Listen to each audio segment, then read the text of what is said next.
días, hermanos. Dios les bendiga. ¿Cómo estamos el día de hoy?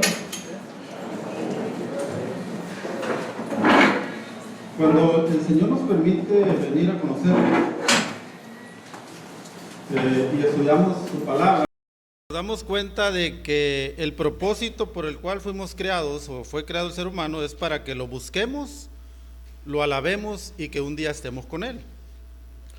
Pero ¿cuál es el propósito de que el Señor nos haya salvado, hermanos? Ya como creyentes, ¿cuál es el propósito como cristianos?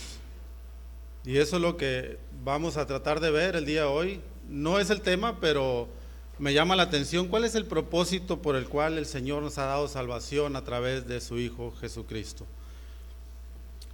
Y el tema que vamos a ver con el favor del Señor el día de hoy, y como bien leyó mi hermano Giovanni, los versículos, el capítulo 4 del libro de los Hechos, vamos a ver realmente, basado en el versículo 20 de este capítulo, me llama la atención las palabras de los discípulos, porque no podemos dejar de decir lo que hemos visto y oído. Y que el Señor nos ayude, hermanos, a meditar en este pasaje. Es un pasaje narrativo, recordando la historia de la vida de la iglesia en el libro de los Hechos. Y vamos a tratar de ver muchas verdades el día de hoy para que el Señor sea con nosotros y que nos ayude a entender lo que vamos a estudiar el día de hoy. Así que, hermano, acompáñame a orar. Te pido que ores por mí, por favor, para que sea Dios quien hable a través de mí y que nosotros podamos entender qué es lo que el Señor tiene para cada uno de nosotros. Yo no sé realmente qué es lo que tú necesites en tu corazón, pero Dios sí lo sabe. Y gloria a Dios por eso. Así que, hermano, acompáñame, vamos a orar y a poner este tiempo en las manos del Señor. Padre Celestial, Señor, pues te damos toda la honra y la gloria, Padre, porque tú eres bueno para con nosotros. Te damos muchas gracias, porque reconocemos, Padre, que estamos aquí solamente por tu gracia y por tu misericordia sobre nuestras vidas. Gracias, Señor, una vez más por permitirnos venir delante de ti a estudiar tu palabra, y te pedimos, Padre, que obres en cada corazón, que nosotros podamos, Señor, atesorar la verdad de tu palabra en este día. Y te pido por aquellos que aún no te conocen, que en tu gracia y en tu voluntad y en tu misericordia traiga salvación, Señor, a esa alma. Porque te lo pedimos en el nombre de Cristo Jesús. Amén. Hermano, ¿has pensado alguna vez que entre menos conocen las personas de Cristo, más se agradan de Él? ¿Por qué digo esto? Viene la época de Navidad y a veces nos encontramos nosotros en los centros comerciales llenos de escenas del pesebre. Ahí en el pesebre, llenos de luces y con el niño Jesús en el nacimiento. Se escuchan música que hablan de Cristo en esa época, música que hablan sobre el bebé Jesús. Ese bebé en el pesebre, hermanos, en esa época podía estremecer hasta el alma más perversa que pudiera haber. Pero cuando tú le hablas y le explicas a alguien el evangelio y presentas que ese niño un día creció y anunció el evangelio, porque el Hijo del Hombre vino a buscar y a salvar lo que se había perdido, dijo Lucas en el capítulo 19, versículo 10, y que un día Él regresará como Rey soberano de toda la humanidad y juzgará a todo aquel que no lo haya aceptado como Salvador y Rey. Pero también recompensará a todos aquellos que sí lo hayan hecho. Entonces, cuando tú le presentas el evangelio a las personas, que ese bebé no se quedó ahí, sino que creció un día y un día vendrá, la perspectiva cambia, hermanos. Pero ese es otro tema. Ese es otro tema. La verdad, hermanos, es que porque Cristo dijo que el mundo le odiaría, podemos estar seguros de que cuando Él le agrada al mundo, número uno, es porque no le conocen, y número dos, porque lo han convertido en algo que no es. ¿Me acompañas en el capítulo 15 del Evangelio de Juan?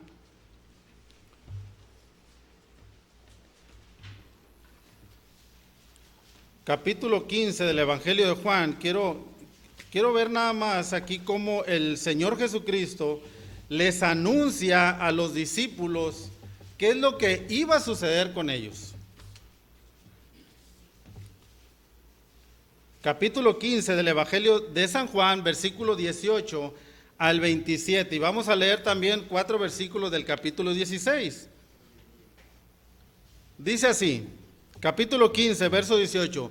Si el mundo os aborrece, sabed que a mí me ha aborrecido antes que a vosotros.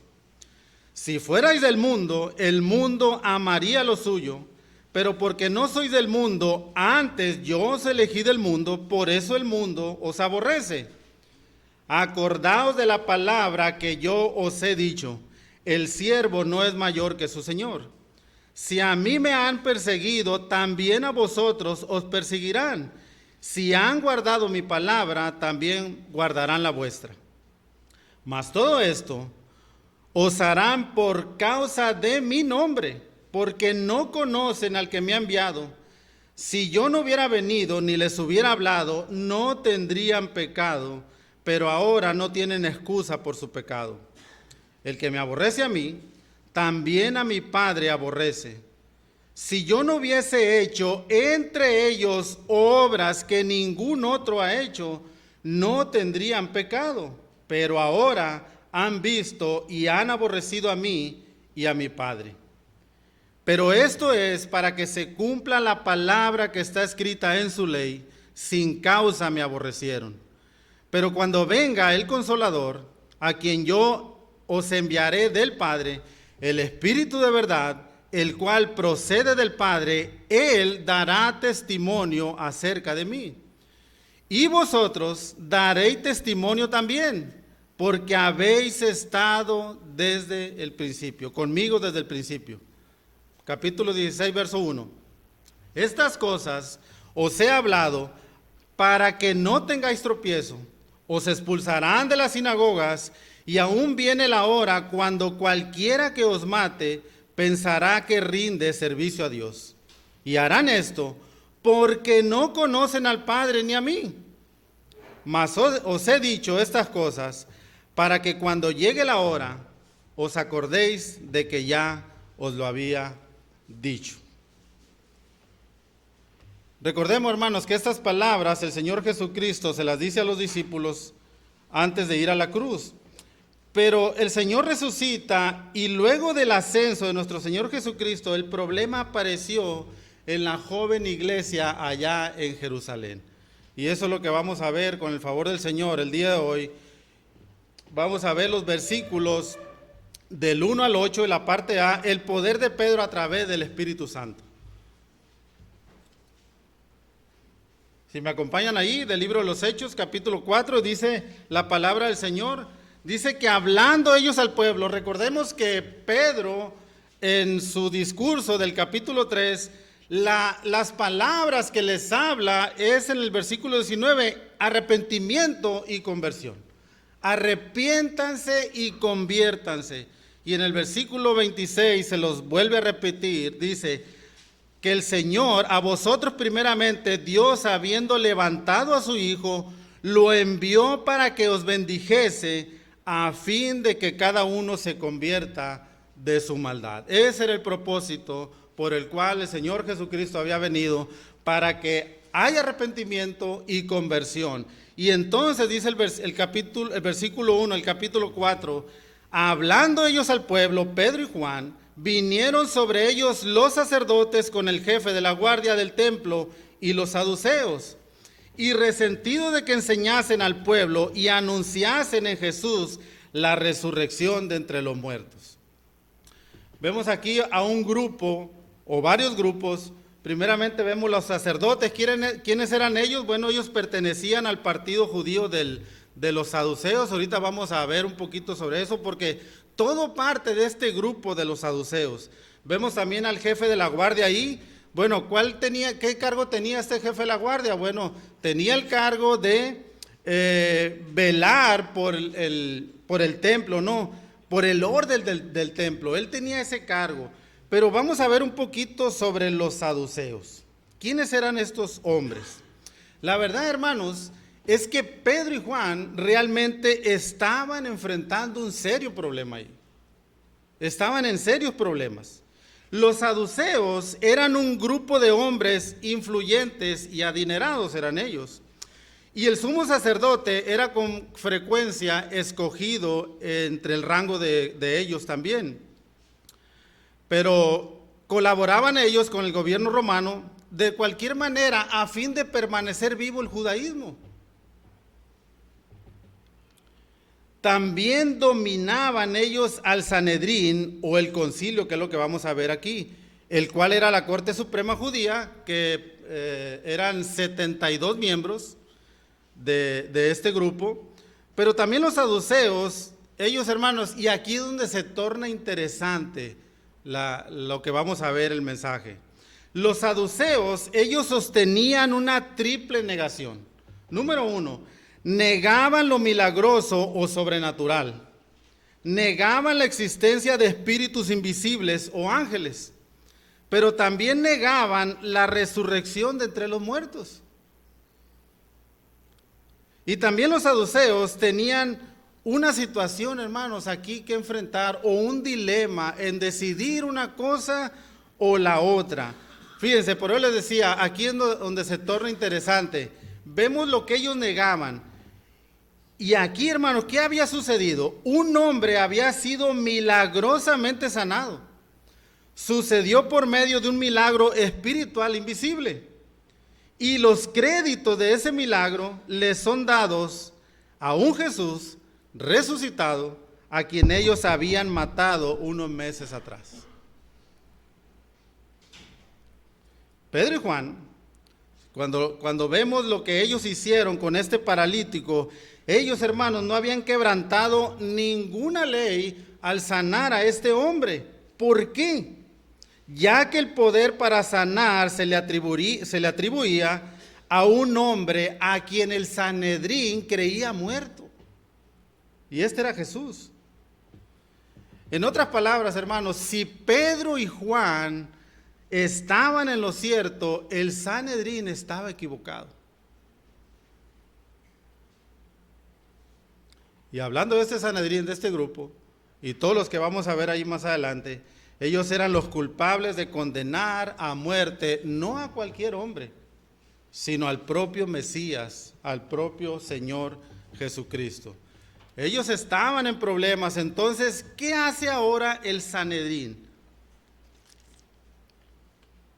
Dice el versículo 2 que ellos estaban resentidos de que enseñasen Pedro y Juan al pueblo y anunciasen en Jesús la resurrección de entre los muertos. Ahora, ¿qué hace el Sanedrín? Versículo 3 y 4 nos dice: y les echaron mano y los pusieron en la cárcel hasta el día siguiente, porque era ya tarde, no se hacían juicios en la noche. Entonces los ponen en la cárcel hasta el día siguiente.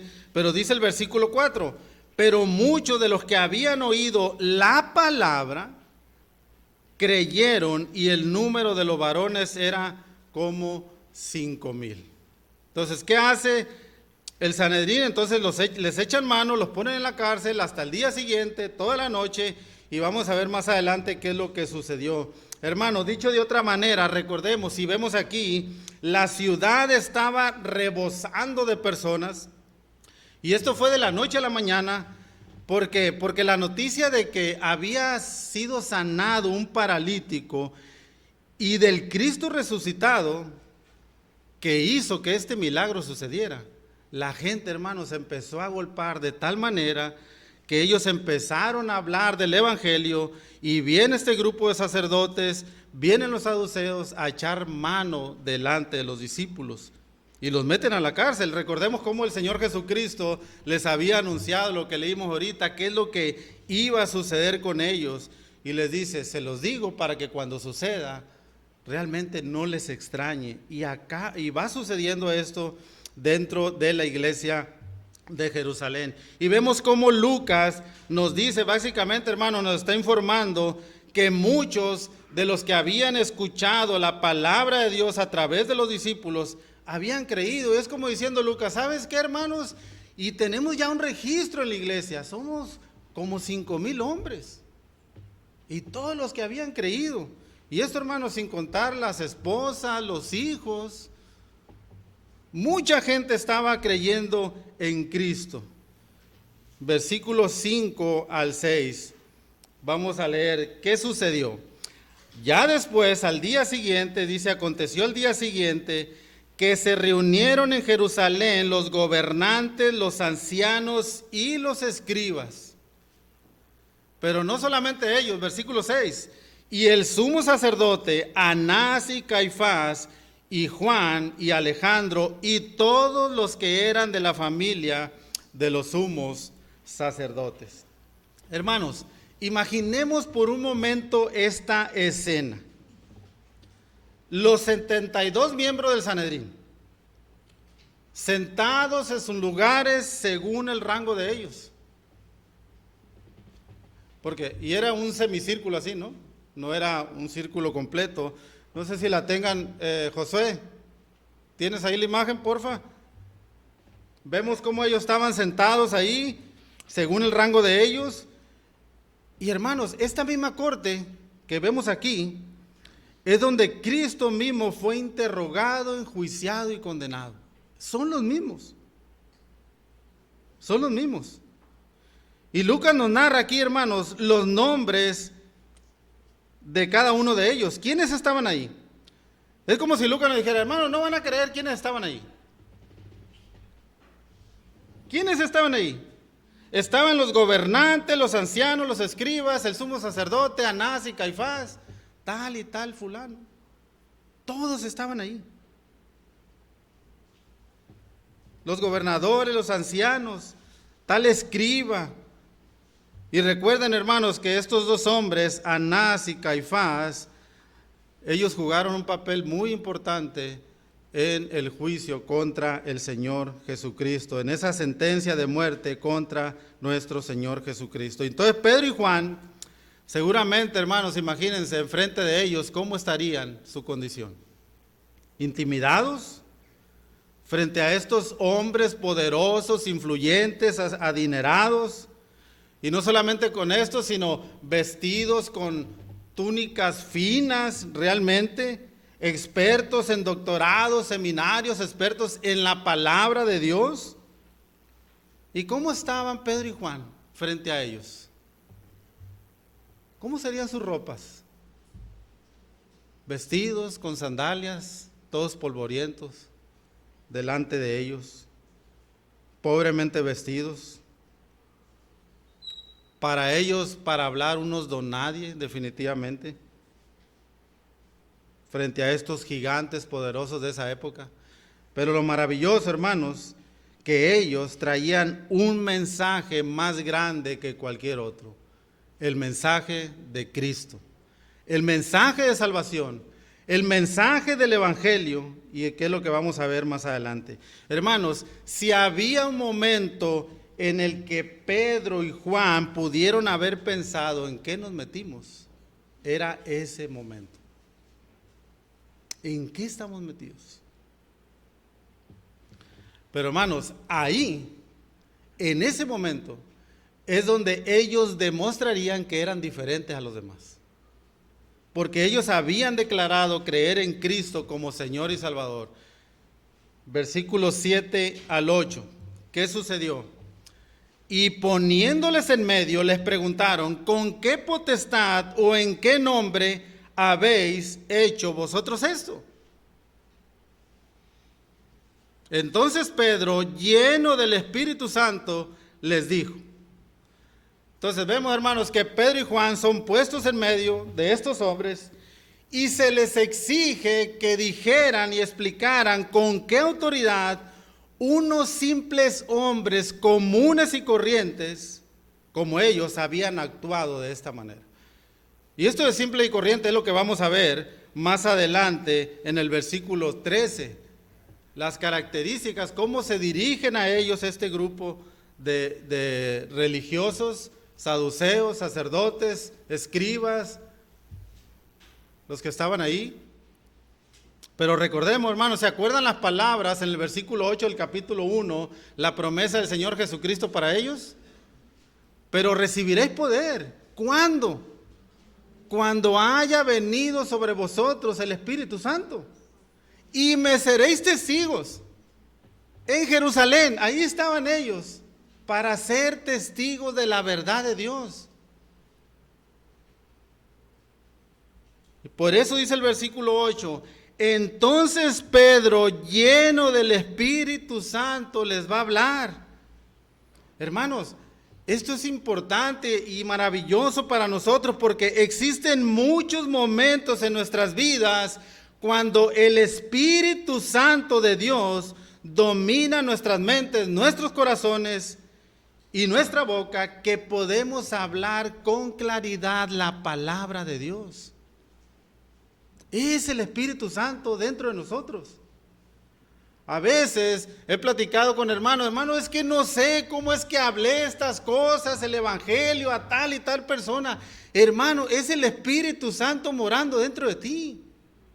Es por eso que hablas la verdad de la palabra. ¿Por qué no lo hacíamos antes? Como vamos a ver, porque no lo conocen. Ellos, los fariseos, no lo conocían. Nosotros igual, antes no hablábamos la palabra porque no conocíamos al Padre. Por eso, hermanos, es que vemos el poder de Pedro a través del Espíritu Santo. ¿Por qué Pedro pudo pararse ante estos hombres a hablar la verdad de la palabra de Dios? Y Pedro, vamos a ver ahora del versículo 8b al 12 en adelante, cómo él exalta el nombre de Jesucristo. Y esa es la clave, hermanos. Exaltar el nombre de nuestro Señor Jesucristo. Versículo 8b en adelante al 12. Y Pedro empieza a hablar y dice, gobernantes del pueblo y ancianos de Israel, puesto que hoy se nos interroga acerca del beneficio hecho a un hombre enfermo, de qué manera éste haya sido sanado. Y empieza Pedro.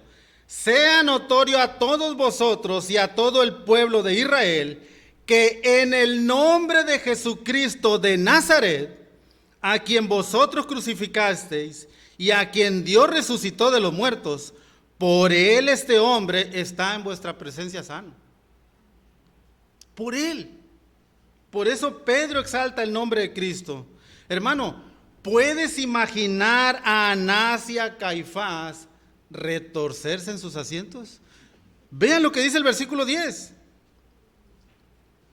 En el nombre de Jesucristo de Nazaret, a quien ustedes crucificaron. ¿Pueden verlo? Pero no solamente a ellos, sino los saduceos también, cuando Pedro les dice, a quien Dios resucitó de los muertos. Recordemos que ellos no creían en la resurrección.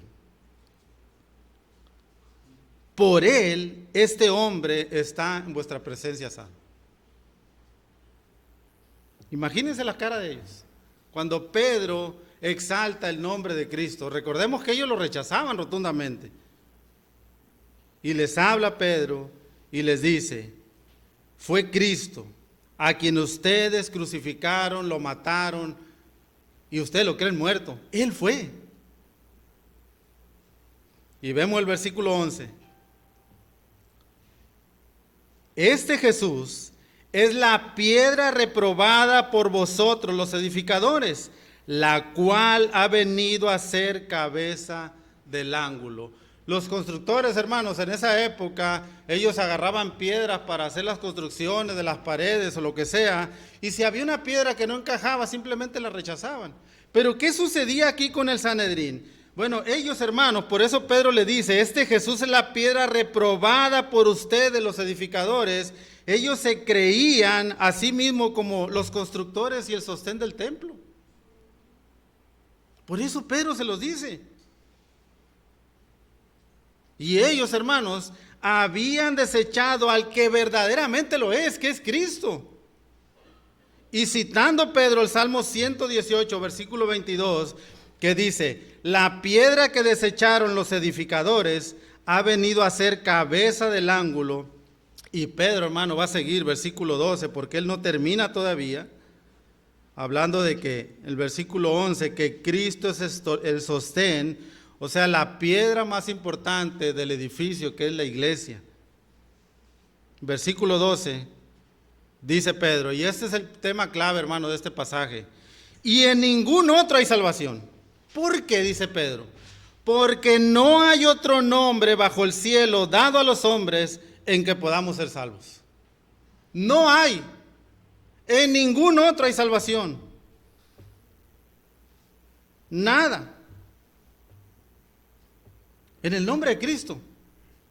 Él es el único Salvador. Y ese es lo que significa su nombre. El Salvador.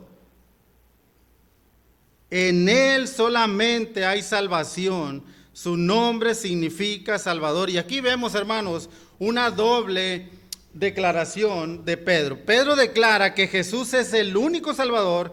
Entonces, hermanos, seguir a cualquier otro, ¿qué significa?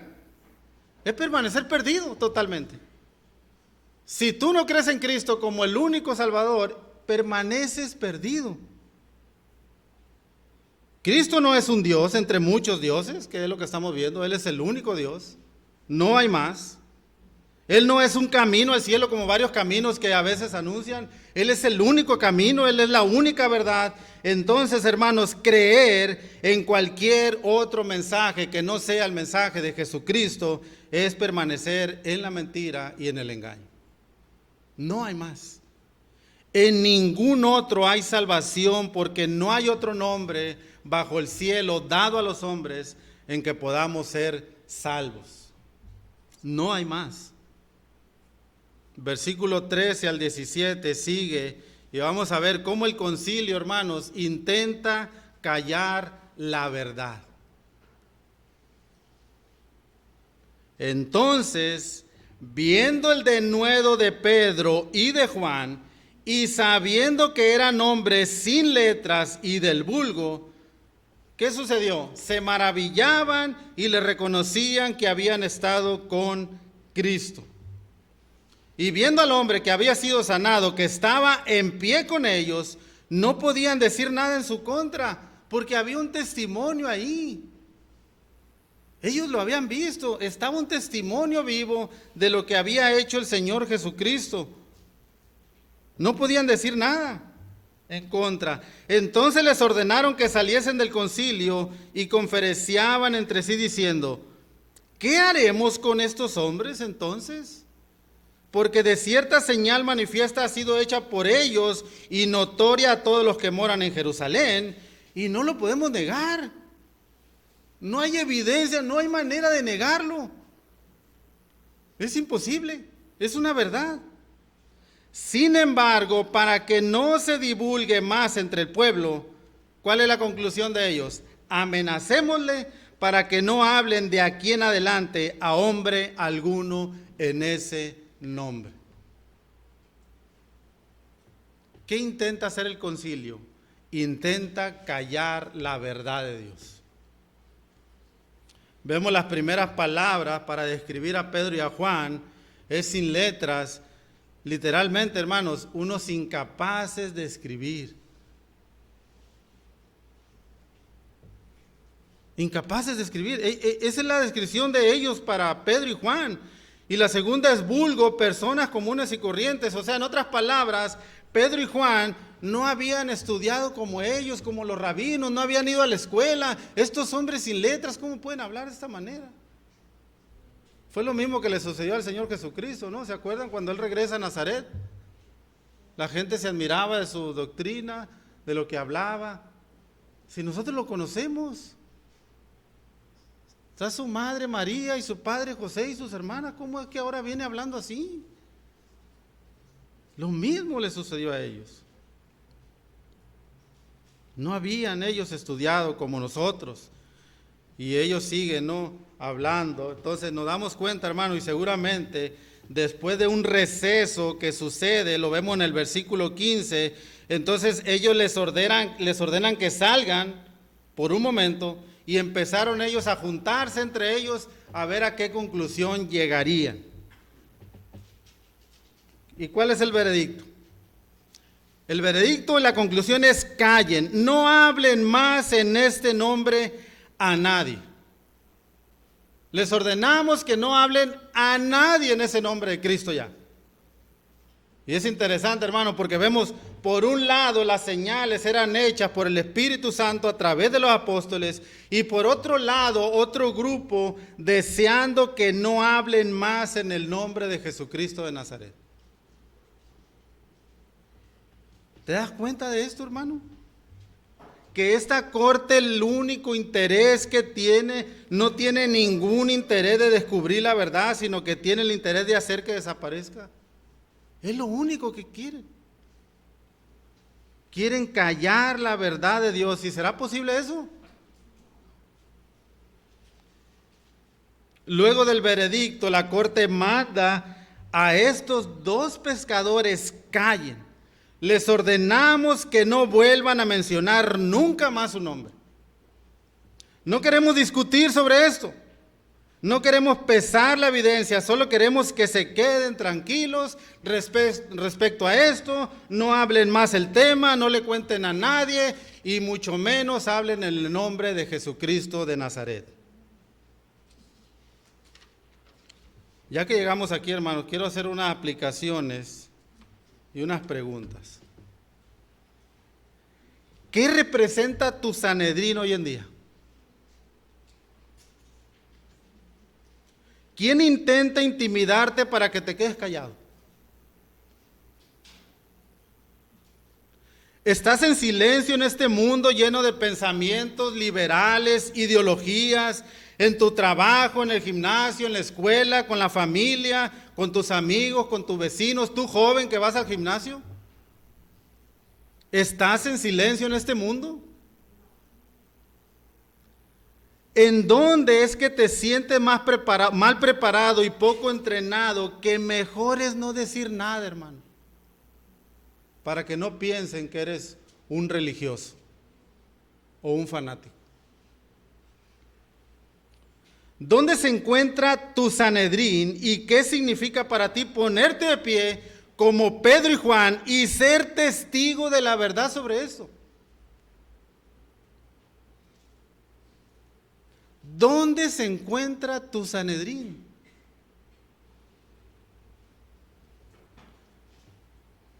Que a veces intenta callarnos con la verdad que traemos, la verdad del Evangelio de Cristo. Y yo no sé, hermanos, pero yo no sé cuánto va a tardar esto, pero van a venir tiempos peligrosos. No lo digo yo, lo dice la Escritura. Donde van a querer intentar que callemos la verdad sobre Cristo. 4 convicciones que Pedro y Juan tenían para poder ponerse de pie ante el Sanedrín. Ellos estaban convencidos, y eso es también para nosotros, hermanos. Podemos nosotros aprender esas 4 convicciones que ellos tenían para que nosotros también podamos tenerla enfrente de esta sociedad en que vivimos. Necesitas, hermano, estar convencido de que Jesucristo ha vuelto a la vida. Pedro y Juan estaban convencidos de que Cristo estaba vivo. Una pregunta, hermanos, ¿crees esto? ¿Crees que Cristo está vivo? ¿Que Él resucitó? Así al tercer día como lo prometió.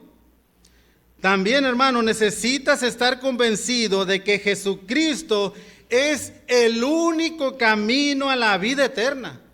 Pedro y Juan estaban convencidos de que Cristo, hermanos, es la única esperanza para la salvación de su alma. Te pregunto, ¿crees esto? Pero también, hermanos, a causa de esa convicción que debemos tener, puedes hablarle a las personas para que solo confíen en Cristo como Señor y Salvador, y si no lo hacen, nunca llegarían al cielo. De lo contrario, morirán eternamente, solamente en Cristo.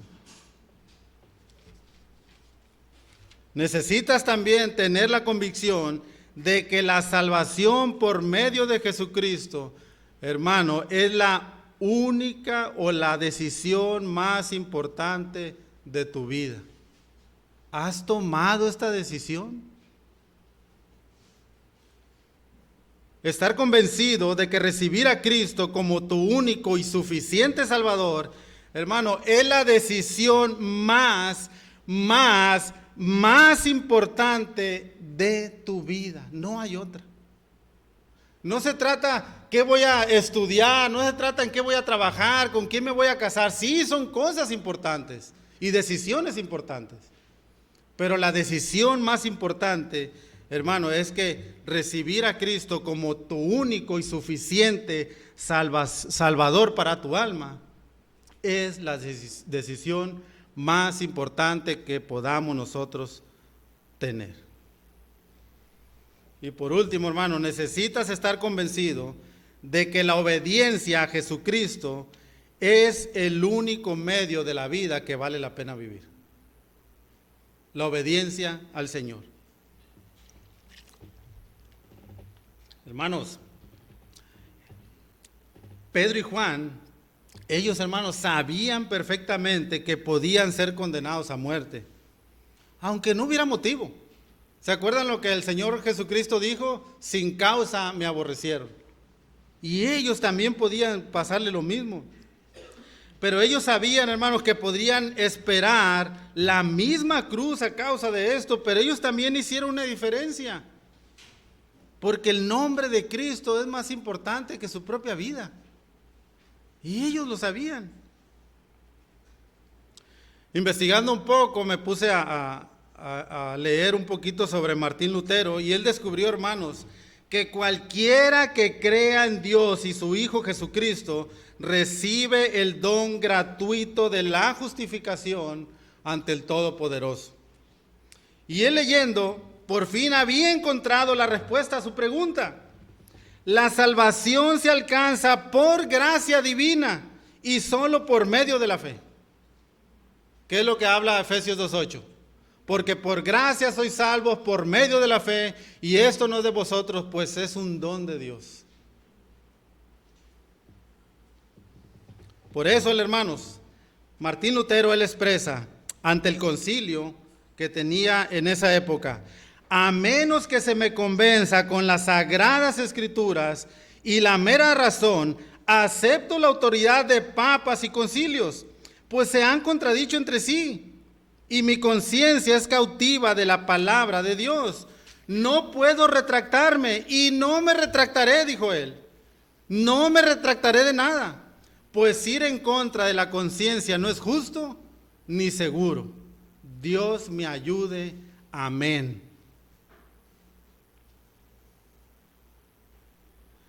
Y Pedro y Juan, hermanos, no podían callar. No podían callar. De hecho, el versículo 18 al 22 lo vemos. Después del receso, los llaman, dice el versículo 18, y llamándolos, les intimidaron que en ninguna manera hablasen ni enseñasen en el nombre de Jesús. Mas Pedro y Juan respondieron diciendo: juzgad si es justo delante de Dios obedecer a vosotros antes que a Dios, porque no podemos dejar de decir lo que hemos visto y oído. Ellos entonces les amenazaron y les soltaron, no hallando ningún modo de castigarles por causa del pueblo, porque todos glorificaban a Dios por lo que se había hecho, ya que el hombre en quien se había hecho este milagro de sanidad tenía más de 40 años. No hablen más en ese nombre, literalmente ningún sonido hagan, nada en el nombre de Cristo, ni enseñen más en ese nombre. No solamente que no hablasen, sino que tampoco enseñen en el nombre de Cristo. Y esta es la religión falsa, hermanos. La religión falsa es una fachada de espiritualidad que vemos ahí. Y ¿saben qué es lo maravilloso? Pero ellos no pueden sostener la exposición de la verdad de la palabra. Es inútil. ¿Saben por qué? Ante el simple testimonio de una vida transformada, de unos discípulos, de unos apóstoles del Señor Jesucristo, que defendían la verdad, inclusive hasta exponer su propia vida. No hay manera. Porque no podemos dejar de decir lo que hemos visto y oído. Y un cristiano, hermanos, no va a poder callar ante la verdad de Dios. ¿Por qué? ¿Por sus fuerzas? No, porque el Espíritu Santo lo capacita para poder hacerlo.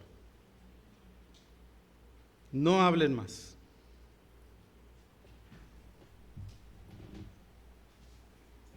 Ya para terminar, hermanos, encontré algo, me gustó cómo hizo un resumen un hermano sobre esta historia. Porque aquí abarca la historia de este paralítico que fue sanado, ¿no? Un hombre que estaba fuera de la puerta, llamada La Hermosa. Pero cuando Jesucristo, hermano, nació en la carne, este mendigo tenía 7 años de edad. Paralítico y sin esperanzas, se sentaba solo mientras otros niños judíos jugaban en las calles de Jerusalén. Seguramente sus padres sufrían al ver la debilidad de su pequeño hijo. Este pequeño no podía asistir a la escuela, era incapaz de ir a algún lado a menos que alguien lo llevara. La religión no ayudaba en nada.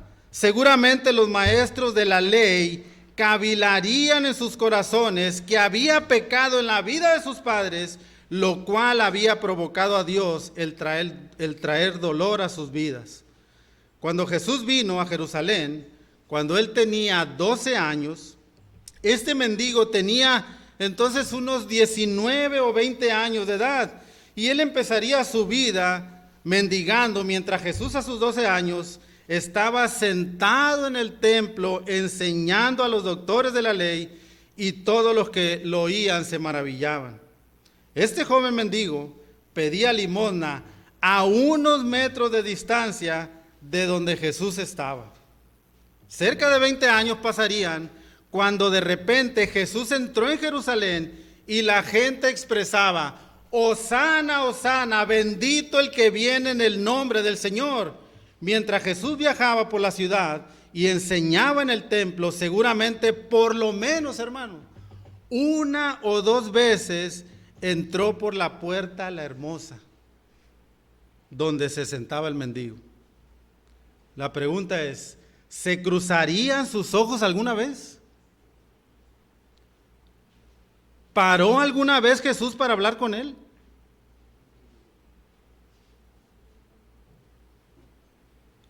No lo sé, hermano. No lo sé.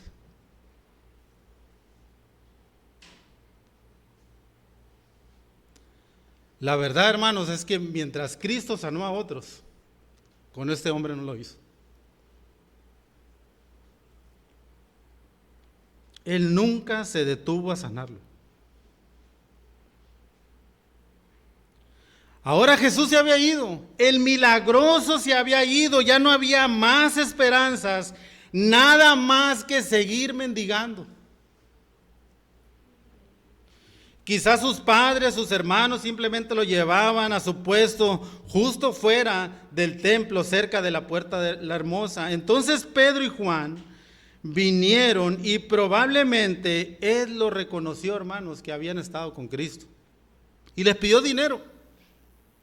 Y aún así, en un momento, por medio del poder de aquel crucificado, el hombre resucitado, el Mesías, este hombre, hermano, fue sanado. En un instante. Y gloria a Dios por eso.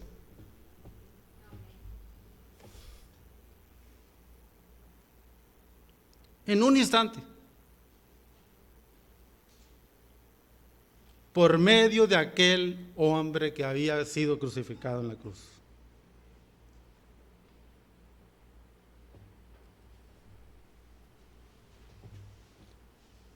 Él no podía caminar, hermanos. Y ahora este hombre también se encuentra de pie junto con Pedro y Juan. Lo vemos en el versículo 14. Y viendo al hombre que había sido sanado, que estaba en pie con ellos, no podían decir absolutamente nada. Ahí estaba este hombre que durante 40 años no podía caminar y ahora estaba con Pedro y con Juan delante de este grupo de fariseos. Esta misma corte, hermanos, que sentenció a muerte a Jesús de Nazaret, él era anónimo, este cojo, y sin importancia, a excepción, hermanos, de una cosa que también nos une y a ti y a mí, y nos pone a un lado a ti y a mí, que una vez, hermanos, fuimos ciegos y ahora podemos ver, que estábamos perdidos, sin esperanza, llenos de culpa, vacíos, pero ahora somos perdonados, somos justificados, somos salvos, somos nuevas criaturas, porque el Señor ha pagado por nuestros pecados. Y también, hermanos, ahora podemos caminar en los caminos de Dios, porque éramos paralíticos espirituales. ¿Por qué no caminábamos en los caminos de Dios? Porque no podíamos. No podíamos.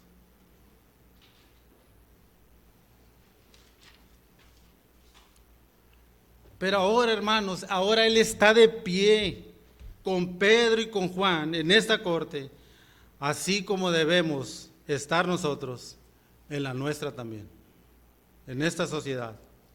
¿Cómo? Sin deseo e incapaces de permanecer en silencio. ¿Por qué, hermanos?